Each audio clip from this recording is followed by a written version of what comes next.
Hi friends, welcome to our YouTube channel. Today our topic is మనము previous క్లాస్లో అతివాద యుగం మితవాద యుగం గురించి గాంధీ యుగం గురించి తెలుసుకున్నాం కదండి. అయితే గాంధీ యుగంలో భాగంగా మనం గాంధీ యొక్క సత్యాగ్రహం, గాంధీ యొక్క ఉద్యమాల గురించి మనం తెలుసుకున్నాం కదా. గాంధీ ఏ విధంగా ఉద్యమాలు చేశాడు, అతను పాటించిన విధానాల గురించి, అతని జీవిత విశేషాల గురించి, సామాజిక ఆర్థిక కార్యక్రమాల గురించి కూడా మనం తెలుసుకున్నాం కదా. ఫ్రెండ్స్, వీడియో నచ్చినట్టయితే please like and share, subscribe అండి. వీడియో చూస్తున్నారు కానీ లైక్ చేయట్లేదు, సబ్స్క్రైబ్ చేయట్లేదు. Please like and share, subscribe అండి. అయితే మనం ఈరోజు సహాయ నిరాకరణ ఉద్యమం గురించి తెలుసుకుందామండి. ప్రీవియస్ క్లాస్లో మనం ఏమేమి ఉద్యమాలు చేశాడనేది మనం చెప్పుకున్నాం కదా. ఆ ఉద్యమాలలో 3 ఇంపార్టెంట్ ఉద్యమాలు ఏంటిదంటే సహాయ నిరాకరణ ఉద్యమం, శాసన ఉల్లంఘన ఉద్యమం, క్విట్ ఇండియా ఉద్యమం అండి. అయితే ఈరోజు క్లాస్లో అసలు సహాయ నిరాకరణ ఉద్యమం జరిగిన కారణాలు ఏంటి, ఆ ఉద్యమంలో చోటు చేసుకున్న సంఘటనలు ఏంటి, ఏమేమి ఉద్యమాలు అక్కడ జరిగాయి అనేవి మనం ఈరోజు తెలుసుకుందాం. 1920లో గాంధీజీ చేపట్టిన సహాయ నిరాకరణ ఉద్యమాన్ని స్వాతంత్ర్యంలో తొలి పోరాటంగా చెప్తామండి.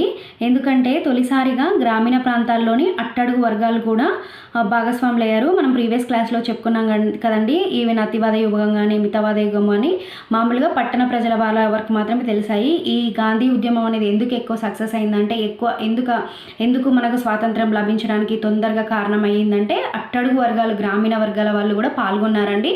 ఎప్పుడైనా ఏ ఉద్యమం జరిగినా కూడా ప్రతి ఒక్కరు ఫస్ట్ నుంచి చివరి వరకు ఉన్న వాళ్ళు ప్రతి ఒక్కరు పాల్గొంటేనే ఆ ఉద్యమం సక్సెస్ అవుతుంది. కాబట్టి ఎప్పుడైతే గ్రామీణ అట్టడుగు వర్గాలను గాంధీజీ చేర్చుకున్నాడో, అంటే అక్కడ దాకా ఉద్యమం అనేది స్ప్రెడ్ అయిపోయిందో, అప్పుడు ఆ ఉద్యమం అనే దానికి మద్దతు లభిస్తుందండి.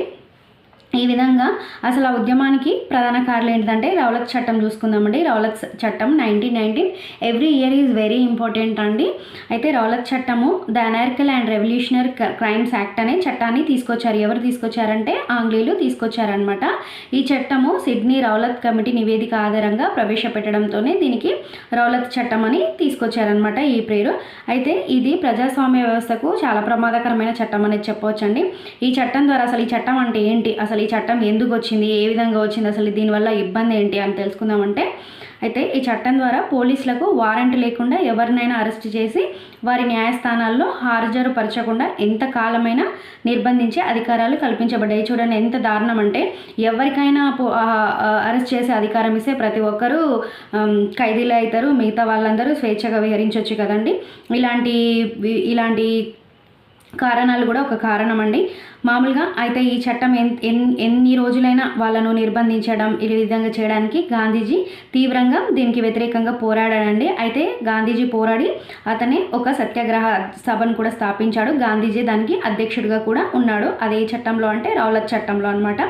అయితే హిందూ, ముస్లిం మరియు సిక్కుల ఐక్యత కోసము ఆర్య సమాజ్ నాయకుడు స్వామి శ్రద్ధానంద ఢిల్లీలోని ఎప్పుడైతే ఒక నిమిషం అండి, ప్రీవియస్ క్లాస్లో మనం బెంగాల్ విభజన గురించి తెలుసుకున్నాం కదా. విభజించు పాలించు అనే విధానాన్ని వాళ్ళు ఆంగ్లేయులు ఏ విధంగా తీసుకొచ్చారో, కలిసి ఉంటే వీళ్ళతో మనం తట్టుకోలేమని చెప్పేసి విభజించు పాలించు అనే విధానం మనకు గొడవలు పెట్టడం వల్ల వాళ్ళకి ఈజీ అవుతుందని వాళ్ళు ఆలోచించారు. ఆ విధంగా మనల్ని విడదీశారు, విభజించు పాలించు అనే విధానాన్ని పాటించారు వాళ్ళు. ముస్లిం నాయకుడైన సైఫుద్దీన్ కిచ్లునేమో స్వర్ణ దేవాలయం తెరవడానికి తాళం చెవునిచ్చి గౌరవించారండి. అయితే ఇక్కడ శ్రద్ధానందనేమో జామా మసీదు నుండి ప్రసంగించగా సైఫుద్దీన్ కిచ్లీకేమో స్వర్ణ దేవాలయం తెరవడానికి గౌరవించారు. అయితే రౌలత్ చట్టానికి వ్యతిరేకంగా చేపట్టిన నిరసన కార్యక్రమాల్లో మతహింస చెలరేగిందండి. చాలామంది మరణించారనమాట. అయితే ఇది ఈ విధంగా అంటే గాంధీజీ పద్ధతులలో ఏ విధంగా ఉండేదంటే అహింస అనమాట. ఇలాంటి తీవ్ర అన్యాయమైన సంఘటనలు జరగకుండా ఉండాలి, కానీ ఇక్కడ ఘోర తప్పిదం జరగడంతో ఈ హింస కొనసాగిందని గాంధీజీ వ్యాఖ్యానించిందనమాట. ఏది రౌలత్ చట్టంలో. నెక్స్ట్ జలియన్ వాలాబాగ్ హత్యాకాండ అండి. దీన్ని అమృత్సర్ మరణకాండ అని కూడా అంటారు. వెరీ ఇంపార్టెంట్ అండి. ఏప్రిల్ 13, 1919 అమృత్సర్లోని జలియన్ వాలాబాగ్లో కాంగ్రెస్ పార్టీ ఒక బహిరంగ సభను నిర్వహించింది. అమృత్సర్లోని కాంగ్రెస్ నాయకులైన సైఫుద్దీన్ కిచ్లు మరియు డాక్టర్ సత్యపాల్ని అరెస్ట్ చేశారండి రౌలత్ చట్టం కింద. రౌలత్ చట్టం అంటే మనం ఇప్పుడే తెలుసుకున్నాం కదండి, అక్రమంగా ఎవరినైనా అరెస్ట్ చేయడం అనమాట. అయితే రౌలత్ చట్టం కింద అక్రమంగా అరెస్ట్ చేయడాన్ని నిరసిస్తూ బహిరంగ సభను నిర్వహించారనమాట. అయితే ఆనాటి పంజాబ్ లెఫ్టినెంట్ గవర్నర్ అయిన మైకేల్ ఓడయ్యర్ అమృత్సర్లో మార్షల్ లాని విధించాడు. మార్షల్ లా విధించినప్పుడు సభలు, సమావేశాలు, ర్యాలీలు నిర్వహించకూడదనమాట. అయితే ఈ కాంగ్రెస్ పార్టీ ఈ నిషేధాజ్ఞలను ఉల్లంఘించి జలియన్ వాలాబాగ్ సమావేశాన్ని నిర్వహించింది. అయితే హాజరైన సామాన్య ప్రజలపైన జనరల్ డయ్యరు, తెలియకుండా వచ్చిన అంటే అందరూ వచ్చిన ప్రజలపైన జనరల్ డయ్యరు సైనికాధికారి కాల్పులు జరిపాడండి. ఇక్కడ ఈ కాల్పులో దాదాపుగా 1000 మంది చనిపోయారండి. జలియన్ వాలాబాగ్ హత్యాకాండ అనేది చాలా ఇంపార్టెంట్ అండి. ఎక్కడ జరిగింది, ఎప్పుడు జరిగింది, ఏ ఇయర్లో జరిగింది, అప్పుడు ఆ టైంలో ఉన్న గవర్నర్ ఎవరు, ఎంతమంది చనిపోయారు. అయితే ఈ జలియన్ వాలా చనిపోయారు. ఈ సంఘటన విచారించడానికి ఒక కమిటీని నియమించింది. ఆ కమిటీ ఏంటి అంటే హంటర్ కమిటీ అండి. వెరీ ఇంపార్టెంట్ అండి. హంటర్ కమిటీ అనేది ఏ ఉద్యమం టైంలో వేసిరు అనే క్వశ్చన్స్ ఎక్కువగా రావడం జరుగుతుంది.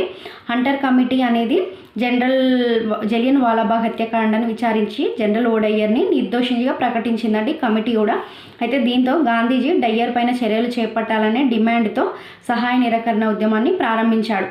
ఈ హత్యాకాండకు నిరసనగా రవీంద్రనాథ్ ఠాగూర్ తన నైట్హుడ్ పురస్కారాన్ని ఆంగ్లేయులకు వెనక్కిచ్చేశాడు అనమాట. ఈయనకు రవీంద్రనాథ్ ఠాగూర్కి నైట్హుడ్ అనే పురస్కారాన్ని ఆంగ్లేయులు ఇచ్చారండి. అయితే ఇంత జరిగినాక ఇలాంటి పురస్కారం నాకు వద్దని చెప్పేసి వాళ్ళ యొక్క పురస్కారాన్ని వాళ్ళకే తిరిగి ఇచ్చేశాడు అనమాట. ఈ విధంగా జలియన్ వాలాబాగ్ హత్యాకాండ అనేది జరిగిందండి. ఇక్కడ హంటర్ కమిటీ గురించి ఇంపార్టెంట్ అండి, గుర్తుపెట్టుకోండి. ఇంకొక ఇంపార్టెంట్ టాపిక్ అండి, భారత ప్రభుత్వ చట్టం 1919 మాంటెక్చమ్స్ పడి సంస్కరణలు అండి. ఆంగ్లేయులు భారత ప్రభుత్వ చట్టం 1919 ద్వారా రాష్ట్రాల్లో ద్వంద్వ పాలన అనే నూతన పరిపాలన వ్యవస్థను ప్రవేశపెట్టారు.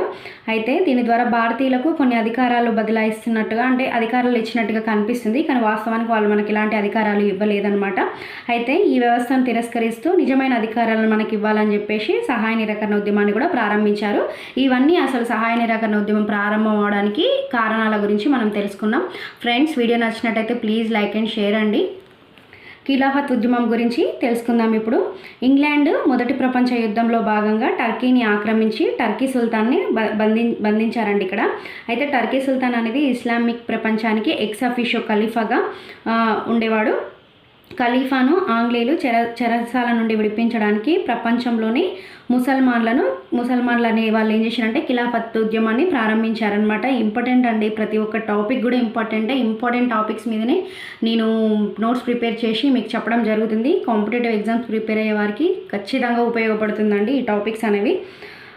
జనరల్ స్టడీస్లో వెరీ ఇంపార్టెంట్ అండి హిస్టరీ అనేది. 1919లో మహమ్మద్ అలీ మరియు షాకత్ అలీ అనే సోదరులు ఢిల్లీలో ఆల్ ఇండియా ఖిలాఫత్ కాన్ఫరెన్స్ సంస్థను స్థాపించారు. దీనికి అధ్యక్షుడు ఎవరు అంటే మహాత్మా గాంధీ అనమాట. అయితే హిందూ ముస్లింల ఐక్యత కోసము జాతీయ ఉద్యమంలో అంటే అందరూ భాగస్వాములు అయితే మంచిదని చెప్పేసి గాంధీజీ గారు ఈ ఉద్యమానికి మద్దతు ఇవ్వడమే కాకుండా నాయకత్వ బాధ్యతలు కూడా చేపట్టాడనమాట. అక్టోబర్ 17న 1919 ఖిలాఫత్ డేను నిర్వహించారు. ఈ ఉద్యమం సహాయ నిరాకరణంలో కూడా ఇదొకటి కూడా అంతర్భాగమైందని చెప్పవచ్చును. సహాయ నిరాకరణ ఉద్యమం యొక్క కార్యక్రమాల గురించి మనం తెలుసుకుందాం. ఆగస్టు 1, 1920న ఈ ఉద్యమం ప్రారంభించబడింది కదండి. ఆ రోజున బాలగంగాధర్ తిలక్ మరణించాడనమాట. బాలగంగాధర్ తిలక్ మరణంతో ఈ సభలో ఉద్యమం ఆరంభించబడింది. సహాయ నిరాకరణ ఉద్యమంలో భాగంగా చాలా కార్యక్రమాలనే చేపట్టారు. బ్రిటిష్ విద్యా సంస్థలను బహిష్కరించారు. ఇందులో బాగా దాదాపు 90,000 మంది విద్యార్థులు బ్రిటిష్ విద్యా సంస్థల నుంచి బయటికి రాగా వారి కోసము 800 స్వదేశీ విద్యా సంస్థలను స్థాపించారు. ముఖ్యంగా జామియా మిలియా ఇస్లామియా విశ్వవిద్యాలయాన్ని ఎంఏ అన్సారీ ఢిల్లీలో స్థాపించారండి. వెరీ ఇంపార్టెంట్ యూనివర్సిటీ అండి. వీటితో పాటుగా స్వదేశీ విద్యను ప్రోత్సహించడానికి కాశీ విద్యాపీఠ్, గుజరాత్ విద్యాపీఠ్ మొదలగు బీహార్ విద్యాపీఠ సంస్థలు కూడా స్థాపించబడ్డాయి. అయితే 1921లో విజయవాడలో మహాత్మా గాంధీ అధ్యక్షతన ఆల్ ఇండియా కాంగ్రెస్ కమిటీ సమావేశం నిర్వహించబడిందండి.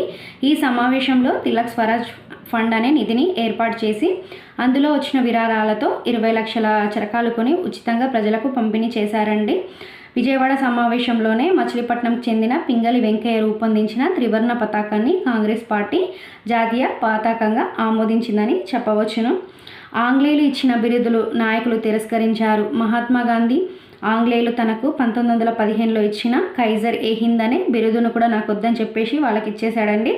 1921లో యువరాజైన ప్రిన్స్ ఆఫ్ వేల్స్ పర్యటనను కూడా సహాయ నిరాకరణ ఉద్యమంలో కూడా బహిష్కరించారు.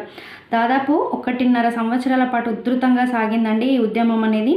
ఫిబ్రవరి 4, 1922న ఫిబ్రవరి 4, 1922న గోరఖ్పూర్ ఎక్కడ అంటే ఉత్తరప్రదేశ్లోని గోరఖ్పూర్ జిల్లాలో చౌరీ చౌరా అనే గ్రామంలో 22 మంది పోలీసులను ఆ గ్రామస్తులు సజీవ దహనం చేశారండి. అయితే ఇది అనేదంతా సత్యాగ్రహానికి విరుద్ధంగా జరగడంతో గాంధీజీ ఉద్యమాన్ని అక్కడికి నిలిపివేశాడండి.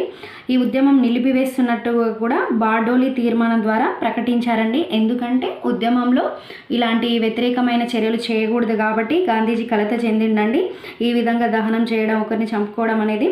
దాంతో కలత చెందిన గాంధీజీ బార్డోలి తీర్మానం ద్వారా ఉద్యమాన్ని నిలిపివేస్తున్నట్టుగా కూడా ప్రకటించాడండి. సహాయ నిరాకరణ ఉద్యమంలో భాగంగా కొన్ని ఉద్యమాలండి. చీరాల పేరాల ఉద్యమము, పెదనందిపాడు ఉద్యమము, అకాలీ సత్యాగ్రహము, ముప్లా ఉద్యమము మొదలగు ఉద్యమాలు జరిగాయండి. చీరాల పేరాల ఉద్యమం అంటే అండి, ఆంధ్రప్రదేశ్లో చీరాల పేరాల మున్సిపాలిటీని రద్దు చేశారు. గ్రామ పంచాయతీలను పునరుద్ధరించాలని 1921లో ఈ ఉద్యమము జరిగిందండి. ఆంధ్రరత్న దుగ్గిరాల గోపాలకృష్ణయ్య దీనికి నాయకత్వం వహించారు. నెక్స్ట్ అకాలీ సత్యాగ్రహం గురించి తెలుసుకుందాము. 1921లో అకాలీ సత్యాగ్రహం అండి. 21లో సిక్కులు తమ పురోహితులైన మహంతలకు వ్యతిరేకంగా ఈ ఉద్యమాన్ని చేపట్టారు. నెక్స్ట్ ఇంకొక ఉద్యమం అండి, మొప్లా ఉద్యమము. 1921లో కేరళలోని మొప్లా రైతులు జిమ్మీలనే జమీందారులకు వ్యతిరేకంగా పోరాటాన్ని ప్రారంభించారండి. ఈ విధంగా మొదలైన ఉద్యమాలు ఎన్నో జరిగాయండి. ఆ ఉద్యమాల గురించి మనం ఇప్పుడు తెలుసుకున్నాం. నెక్స్ట్ క్లాస్లో ఇంకా జరిగిన 1922 నుంచి 30ల మధ్య జరిగిన సంఘటనల గురించి మనం తెలుసుకుందాం. అవి స్వరాజ్ పార్టీ స్థాపన కానీ, సైమన్ కమిషన్ కానీ, మహమ్మద్ అలీ జిన్నా సూత్రాలు కానీ, నెహ్రూ రిపోర్ట్ కానీ నెక్స్ట్ క్లాస్లో మనం తెలుసుకుందాము. ఫ్రెండ్స్, వీడియో నచ్చినట్టయితే please like and share, subscribe అండి. థ్యాంక్ యూ అండి.